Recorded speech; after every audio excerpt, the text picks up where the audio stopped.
Happy official iPhone 15 launch. They have finally revealed their latest and the greatest iPhone models. Apple's biggest change on the entire iPhone lineup is, of course, the new USB-C port, thanks to the European Union's pressure. Some of the mind-blowing things that Apple has generally pulled off with the iPhone 15 Pro series.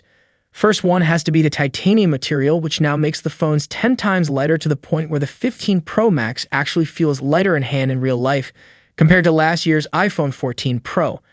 That is a massive, massive change. If you actually think about using the phone in real life, every day it's going to have a big positive impact. While Samsung offers S Pen, which is great, Apple has an action button, which is now more than just a mute switch. You can actually customize this up to 10 functions, and it also works with the Shortcuts app, which basically unlocks even more features to the table.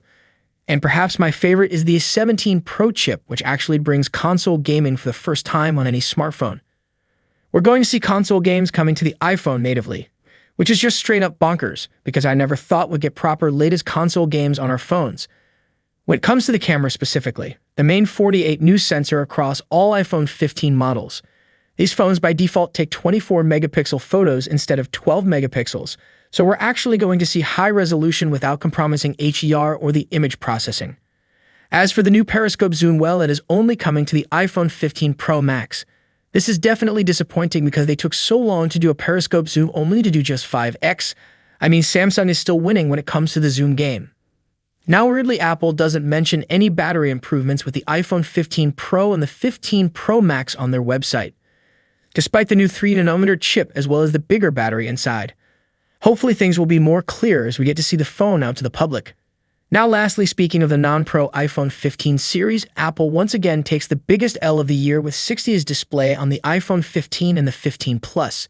If you can somehow get past the 60Hz display, then these iPhones are actually pretty good. We're getting a 2000 nit bright display as well as the same 48 megapixel main camera as Apple's most expensive $1,200 iPhone 15 Pro Max.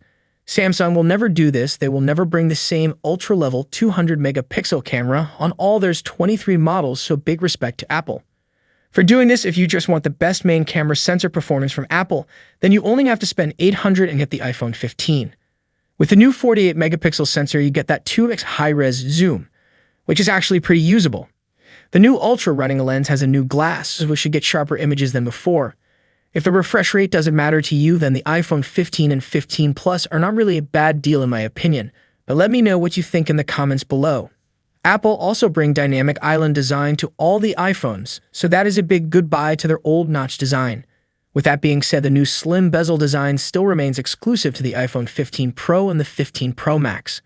Now lastly, here are the full pricing for the entire iPhones that Apple will be selling on their website. So they're still selling the iPhone 14 from last year, dropping the Pro lineup and replacing them with the iPhone 15 Pro series. We're seeing the same starting price for the iPhone 15 Pro because it doesn't have that 5x telephoto zoom. So the only price increase is with the iPhone 15 Pro Max only. There we go. That is my reaction and full roundup of the Apple event. Let me know what you think about it in the comment section below. Be sure to subscribe. With that being said, I'll see you guys later. Peace out.